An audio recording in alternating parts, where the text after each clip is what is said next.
Davlatimiz rahbari Shavkat Mirziyoyev raisligida Toshkent shahrida xavfsiz muhitni shakllantirish hamda jamoat xavfsizligini samarali ta'minlash bo'yicha namunaviy amaliyotni yaratish chora-tadbirlar yuzasidan bo'lib o'tgan video selektor yig'ilishida jamiyatimizdagi dolzarb, og'riqli muammolar muhokama qilindi.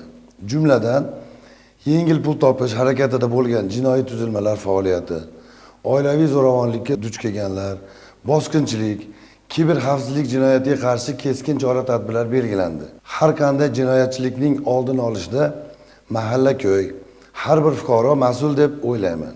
Chunki inson yasharkan atrofidagi muammolarga befarq bo'lmasligi zarur. O'sha jinoyatchilikning ildizi oila muhitiga borib taqaladi. Notinch, nosog'lom oilalarning yashash tarzidan mahalla albatta xabardor bo'lishi bu o'ta muhim vazifadir.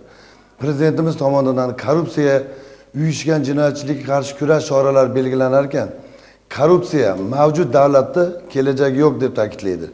Bu borada biz, ayniqsa ziyolilar, davlatimiz rahbariga ko'mak berishimiz zarur. Jinoyatchilikni oldini olishda, korrupsiyaga qarshi turishda tirgak bo'lishimiz demakdir.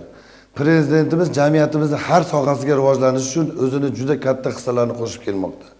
Masalan, yoshlarga kasbiy ta'lim berish davlat siyosati darajasiga ko'tarildi.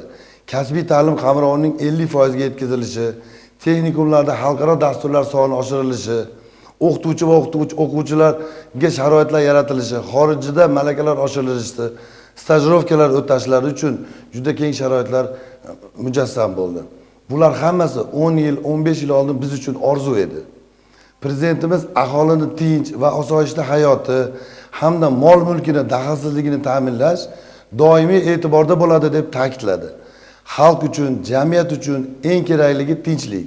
Demak, shuni qadriga yetishimiz, jinoyatchilikka qarshi prezidentimiz bilan birga yonma-yon turib kurashishimiz zarur.